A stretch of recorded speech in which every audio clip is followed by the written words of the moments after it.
कक्षा 10 के विद्यार्थियों का मेरे YouTube channel TC group classes में स्वागत है। वीडियो प्रारंभ करने से पहले आप सभी से अनुरोध है चैनल को सब्सक्राइब करें और बेल आइकन अवश्य दबाएं, जिससे आने वाली वीडियो की लिंक आपको प्राप्त होते रहे। अपने YouTube channel TC group classes के साथ कक्षा 10 के विद्यार्थियों के लिए आज मैं पुनः उपस्थित हुआ हूं। आज प्रश्नावली 6.4 का तीसरा प्रश्न हल करते हैं। प्रश्न इस प्रकार है, आकृति में ये आकृति दी हुई है, एक ही आधार BC पर ये आधार BC है, इस पर दो त्रिभुज बने हैं। कौन से? एक त्रिभुज बना है ABC, दूसरा बना है DBC, इसी आधार पर बने हुए हैं। यदि AD BC को O पर प्रतिच्छेद करे, ये AD भुजा BC को O पर प्रतिच्छेद करती है, तो दर्शाइए एरिया त्रिभुज ABC बट्टे एरिया त्रिभुज DBC, अर्थात ABC त्रिभुज का क्षेत्रफल बट्टे DBC त्रिभुज का क्षेत्रफल। ये देखो, ये विकर्ण के इधर साइड ABC है और विकर्ण के नीचे की साइड DBC त्रिभुज है। इन दोनों के क्षेत्रफलों का जो अनुपात होगा वो प्राप्त होगा AO अपॉन DO। ये सिद्ध करना है हमें, अर्थात एरिया त्रिभुज ABC अपॉन एरिया त्रिभुज DBC equal to AO upon DO। ये सिद्ध करना है। तो सिद्ध करने के चरण क्या होते हैं? सबसे पहला चरण होता है, दिया है, हमने दिया है लिख दिया। एक ही आधार BC पर एक त्रिभुज ABC और DBC है, जिसमें AD और BC का प्रतिच्छेद बिंदु O है। तो दूसरा स्टेप क्या होता है? दूसरा स्टेप होता है सिद्ध करना है। क्या सिद्ध करना है? जो हमें सिद्ध करना है वो यहाँ पर लिख लिया। इसको सिद्ध करने के लिए हम एक छोटी सी रचना करते हैं। वो रचना कौन सी है? इस बिंदु A से, शीर्ष A से इस BC पर एक लंब डालते हैं, जिसका नाम हम लिखेंगे AN, अर्थात AN लंब BC पर डालेंगे और पुनः बिंदु D से एक लंब डालते हैं BC पर, जिसे हम DM कहेंगे, अर्थात AN और DM लंब डालेंगे हम BC पर। जो रचना करनी है वो लिख दी। अब हम इसमें रचना करते हैं। हमने रचना कर ली, AN और DM लंब डाल दिए किस पर? BC रेखा पर। अब देखिए, इस प्रकार लंब रेखा डालने पर दो त्रिभुज बन गए। एक त्रिभुज बन गया AON और त्रिभुज DOM, दोनों त्रिभुज बन गए। इन दोनों त्रिभुजों में लेते हैं त्रिभुज AON तथा त्रिभुज DOM में। ध्यान दीजिए, इन दोनों त्रिभुजों को गौर से देखिए। इस AON त्रिभुज का N कोण, DOM त्रिभुज का M कोण 90 अंश का है, अर्थात कोण ANO बराबर कोण DMO 90 अंश। काहे से? रचना से, क्योंकि दोनों लंब है तो रचना से प्राप्त हो गया। और दूसरा कोण कौन सा बराबर है? देखिए, ये रेखा, ये BC और AD रेखा कहां पर प्रतिच्छेद करती है? O बिंदु पर। O बिंदु पर प्रतिच्छेद करने से शीर्षाभिमुख कोण बन गए। कौन सा? AON और DOM शीर्षाभिमुख कोण। शीर्षाभिमुख कोण आपस में बराबर होते हैं, अर्थात कोण AON बराबर कोण DOM। कैसे कोण है? शीर्षाभिमुख।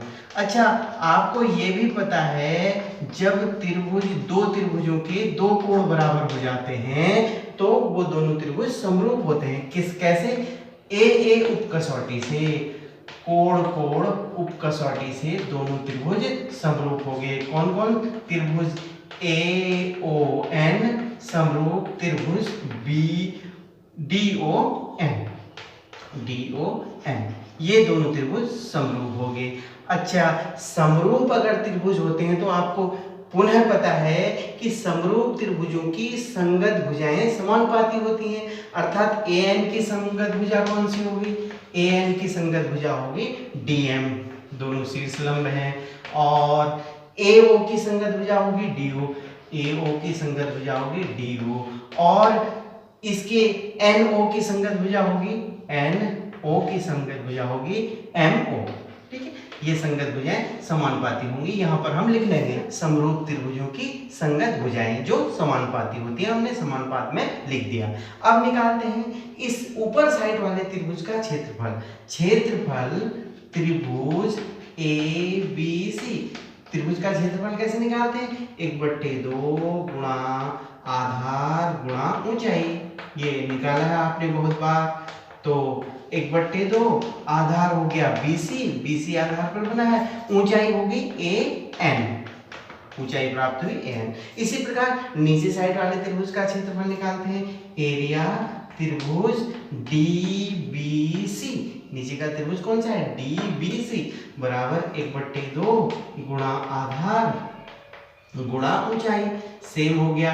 तो आधार तो सेम है, 1/2 गुणा आधार सेम है BC, ऊंचाई होगी DM, ऊंचाई DM। ठीक है, अब दोनों के त्रिभुजों हमें क्या चाहिए, दोनों त्रिभुजों के क्षेत्रफल का अनुपात चाहिए, अर्थात बट्टे में चाहिए एरिया त्रिभुज ABC बट्टे एरिया त्रिभुज DBC, दोनों के क्षेत्रफल का अनुपात, अर्थात 1/2 गुणा BC गुणा AN, और ये हो गया 1/2 गुणा BC गुणा DM। ठीक है, BC से BC कैंसिल हो गया, 1/2 से 1/2 कैंसिल हो गया, तो क्या बचा AN/DM, AN/DM। हमें प्राप्त हुआ एरिया त्रिभुज ABC बट्टे एरिया त्रिभुज DBC बराबर AN/DM। चूंकि अभी हमने प्राप्त किया था क्या, AN/DM किसके बराबर था, अर्थात ये दोनों समरूप त्रिभुज थे, AN/DM किसके इक्वल है, AO/DO। क्यों, क्योंकि ये समरूप त्रिभुजों की संगत भुजाएं हैं जो समानुपात में होती हैं, अर्थात AN/DM की जगह हम लिख सकते हैं AO/DO, अर्थात ये प्राप्त हो गया एरिया त्रिभुज ABC बट्टे एरिया त्रिभुज DBC इक्वल टू AN/DM की जगह हम रख लेंगे AO/DO। यही हमको ज्ञात करना था, बहुत आसान सा प्रश्न है। प्रश्न संख्या 4, यदि दो समरूप त्रिभुजों के क्षेत्रफल बराबर हों तो सिद्ध कीजिए वे सर्वांगसम होंगे। बहुत इंपॉर्टेंट प्रश्न है, बोर्ड परीक्षाओं में बार बार पूछा जाता है, 3 नंबर का प्रश्न है, ध्यान से देखिएगा। दो समरूप त्रिभुज दिए हम यहाँ बना लेंगे, एक त्रिभुज ABC ले लिया, एक त्रिभुज PQR ले लिया, उनके क्षेत्रफल बराबर दिए हुए हैं, ये दोनों समरूप भी हैं और इनके क्षेत्रफल भी बराबर हैं। हमें सिद्ध करना है कि यह सर्वांगसम भी होंगे। जो दिया है त्रिभुज ABC समरूप त्रिभुज PQR और एरिया त्रिभुज ABC बराबर एरिया त्रिभुज PQR लिख लिया। सिद्ध करना है कि त्रिभुज ABC सर्वांगसम त्रिभुज PQR। शुरू कहाँ से करें, हम यहाँ से शुरू करते हैं कि हमें ABC त्रिभुज क्या दिया है, PQR के समरूप दिया है। त्रिभुज ABC समरूप त्रिभुज PQR। आपको पता है समरूप त्रिभुजों के क्षेत्रफलों का अनुपात संगत भुजाओं के वर्गों के अनुपात के बराबर होता है, तो हम यहाँ पर लिख लेंगे एरिया त्रिभुज ABC बट्टे एरिया त्रिभुज PQR क्या होता है, संगत भुजाओं के वर्गों के अनुपात के बराबर, अर्थात AB का वर्ग बराबर इसकी संगत भुजा कौन सी है, PQ का वर्ग, AB का वर्ग बट्टे PQ का वर्ग बराबर AC का वर्ग और इसकी AC की संगत भुजा कौन सी है, बट्टे PR का वर्ग, और BC का वर्ग, BC भुजा की संगत भुजा कौन सी है, QR का वर्ग। ठीक है, ये होता है, क्यों होता है ये हम यहाँ पर कारण लिख लेंगे। समरूप त्रिभुजों के क्षेत्रफल संगत भुजाओं के वर्गों के अनुपात में होते हैं, ये प्रमेय हम जानते हैं। तो और महत्वपूर्ण चीज हमें यहाँ दी है कि त्रिभुज ABC का क्षेत्रफल और त्रिभुज PQR का क्षेत्रफल बराबर है, अर्थात ABC का क्षेत्रफल बट्टे PQR का क्षेत्रफल दोनों कट जाएंगे, क्योंकि बराबर है तो इसकी जगह भी हम PQR का क्षेत्रफल लिख सकते हैं। त्रिभुज PQR का क्षेत्रफल बट्टे त्रिभुज PQR का क्षेत्रफल, या त्रिभुज ABC का क्षेत्रफल बट्टे त्रिभुज ABC का क्षेत्रफल, क्योंकि दोनों बराबर है, बराबर को बराबर से भाग दिया जाता है तो 1 प्राप्त होगा, अर्थात 1 बराबर, यहाँ पर हम ऐसे लिख लेते हैं AB वर्ग बट्टे PQ वर्ग बराबर AC वर्ग बट्टे PR वर्ग बराबर BC वर्ग बटे QR वर्ग।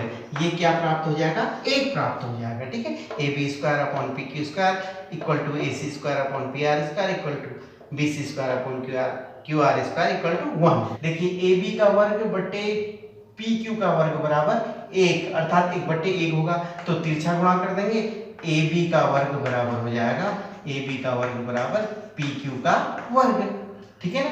एक से यहाँ गुणा कर दिया, ए बी वर्ग बराबर पी क्यू वर्ग, या हम कह सकते हैं दोनों ओर वर्गमूल ले लेंगे तो ये प्राप्त हो जाएगा ए बी बराबर पी क्यू, ठीक है। अब इसी प्रकार यहाँ तिरछा गुणा कर देंगे, ए सी वर्ग बराबर पी आर वर्ग, या इसको हम कहेंगे ए सी बराबर पी आर, और इसमें हम तिरछा गुणा कर देंगे बी सी वर्ग बराबर क्यू आर का वर्ग, या बी सी बराबर क्यू आर। यहाँ पर देखने वाली बात है, हमें क्या प्राप्त हुआ, त्रिभुज एबीसी की सभी भुजाएं पी क्यू आर की संगत भुजाओं के बराबर हैं, अर्थात ए बी के संगत पी क्यू, ए सी के संगत पी आर और बी सी के संगत क्यू आर भुजा बराबर है।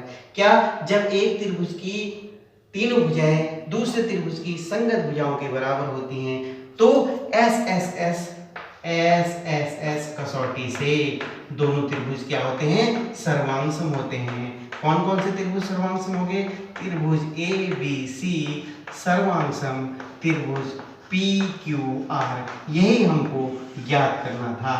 बहुत इंपॉर्टेंट प्रश्न है।